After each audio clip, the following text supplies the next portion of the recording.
Et bonjour à tous. Je voulais faire une vidéo par rapport à l'étoile de David, donc qu'on retrouve sur le drapeau israélien. Et c'est vrai que beaucoup de personnes, on se pose tous des questions par rapport à cette étoile, étant donné que dans l'Ancien Testament, il est totalement interdit de vouer un culte à des astres et même de se faire des représentations de Dieu. Et surtout, il y a un autre point, c'est que dans l'Ancien Testament, dans tous les psaumes, dans tous les proverbes, dans tout ce que a écrit le roi David, eh ben, en aucun cas, il fait mention d'une étoile. Il n'y a pas un seul verset biblique de l'Ancien Testament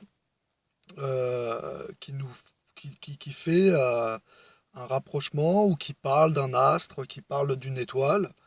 Donc d'arriver à la conclusion que cette étoile est l'étoile de David, c'est surprenant. C'est surprenant et j'invite les personnes de la communauté juive à se poser cette question. Comment ça se fait qu'il y a une étoile sur leur drapeau qui est soi-disant l'étoile de David, alors qu'il n'y a aucun verset biblique, que ce soit les psaumes, les proverbes, tout ce qu'a écrit le roi David, il fait jamais référence à une étoile ou à un astre.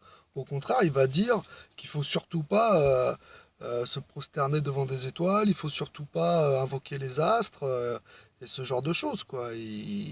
Bon, voilà, il y a vraiment un souci d'attribuer cette étoile à David, hein, puisque il n'y a pas un seul verset biblique qui peut confirmer que cette étoile est l'étoile de David. Moi, je pense que sur le drapeau israélien, il devrait plus avoir ce chandelier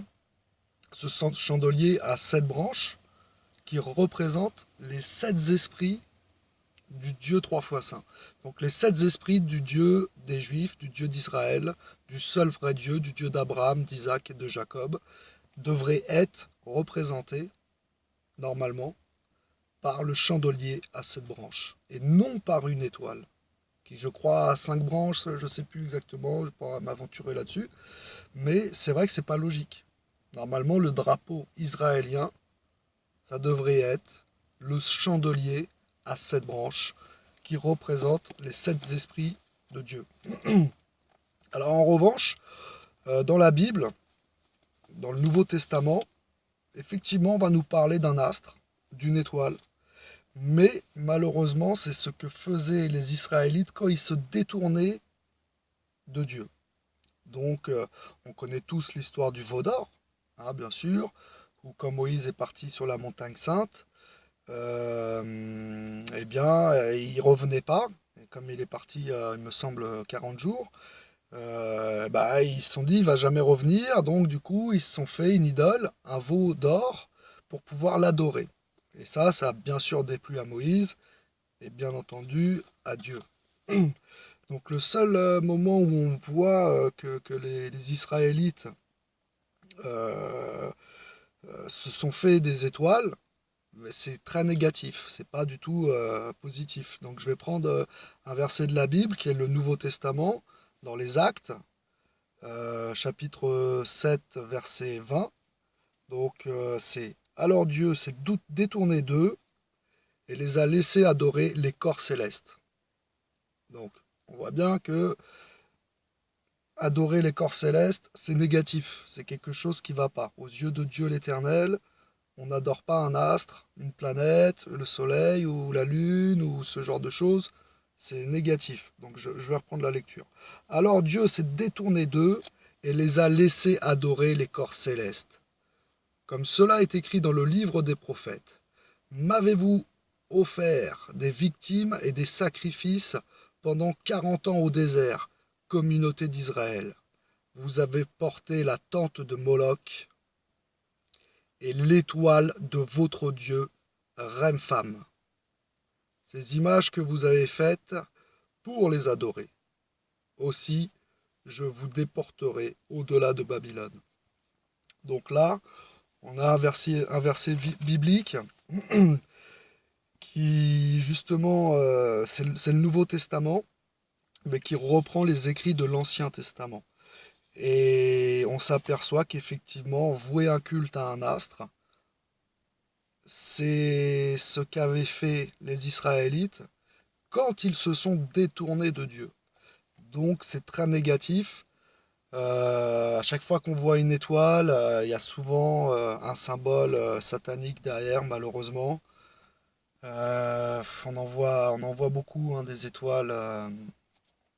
Il y a le pentagramme, bien sûr, le pentagramme, mais il y a aussi des étoiles plus cachées, plus subtiles, qui font référence à des idoles, à des dieux païens.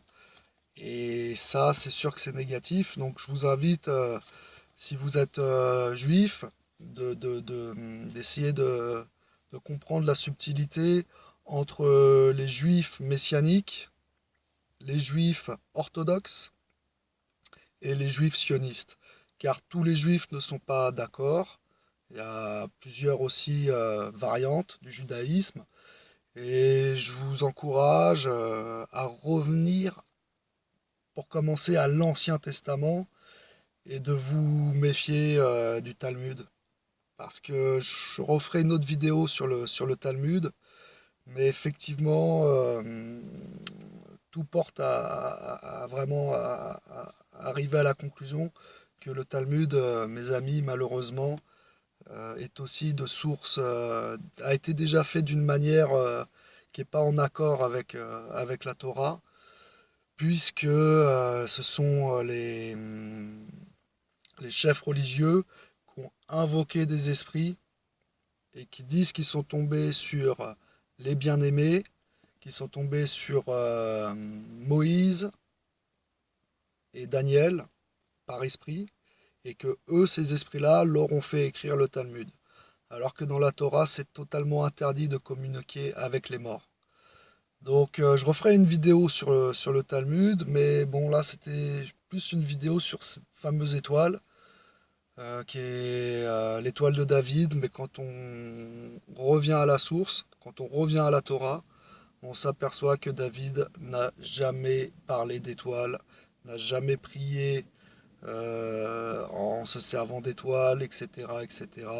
C'est, à mon sens, cette étoile, c'est une rébellion contre Dieu et c'est un retour à l'étoile de leur Dieu qui est Remphan. Alors je ne sais pas si je le prononce bien, Remphan, qui est une idole. Voilà. Donc j'encourage les juifs qui écouteront cette vidéo à revenir à l'Ancien Testament, à vraiment étudier la Torah, la Torah, la Torah, la Torah et rien d'autre. Et je pense qu'ils arriveront à la conclusion que Jésus-Christ est bien le Messie et Sauveur dont parlait le roi David. Je vous embrasse tous, à la prochaine, ciao.